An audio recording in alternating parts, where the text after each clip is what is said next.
നമ്മുടെ ഇന്നത്തെ വീഡിയോയിൽ നമ്മൾ ബട്ടർ ഫ്രൂട്ട് കൊണ്ട് ഷേക്ക് ഉണ്ടാക്കാൻ പോകാം കേട്ടോ ഫ്രണ്ട്സ്. അതിനുവേണ്ടി ബട്ടർ ഫ്രൂട്ട് തൊലി കളഞ്ഞെടുക്കുകയാണ്.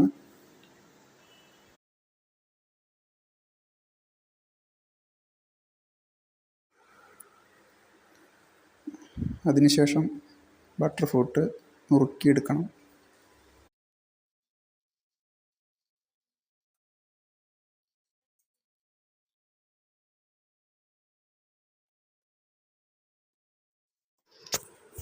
നുറുക്കി വെച്ച ബട്ടർ ഫ്രൂട്ടിലേക്ക് ആവശ്യാനുസരണം പഞ്ചസാര ചേർക്കുക.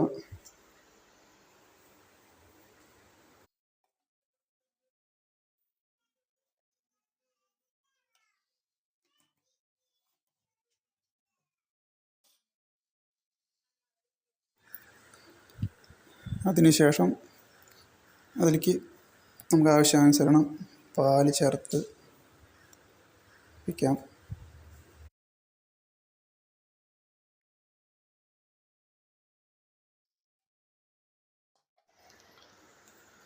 പാല് ചേർത്തതിന് ശേഷം നമുക്ക് മിക്സിയിലിട്ടത് ഒന്ന് അരച്ചെടുക്കാം കേട്ടോ.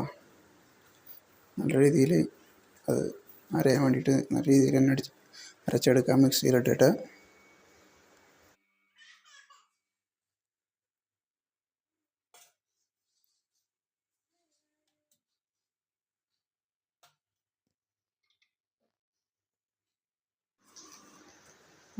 അരച്ചെടുത്തത് ഒരു പാത്രത്തിലേക്ക് നമുക്ക് ആദ്യം മാറ്റാം.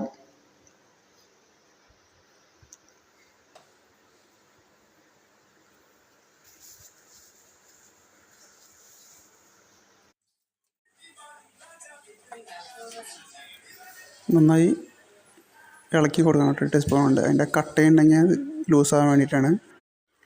നമ്മൾ പിന്നെ അതിലേക്ക് ഐസ് ക്യൂബ് ഇട്ടു. പിന്നെ അത് കൂടാണ്ട് കപ്പലണ്ടി ഇട്ടിട്ടുണ്ട് കേട്ടോ.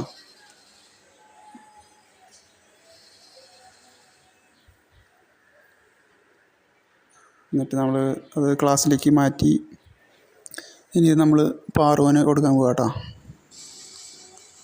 പാറുവിനോട് ചോദിക്കാൻ അങ്ങനെ ഉണ്ടായിരുന്നു കേട്ടോ. എങ്ങനെയുണ്ട് പാറു? സൂപ്പറായ?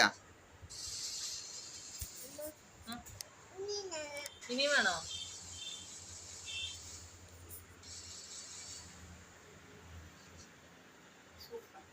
എങ്ങനെയുണ്ട്? പാറു സൂപ്പറായിട്ടുണ്ടെന്നാ പറയണത്. അടിപൊളി അടിപൊളി.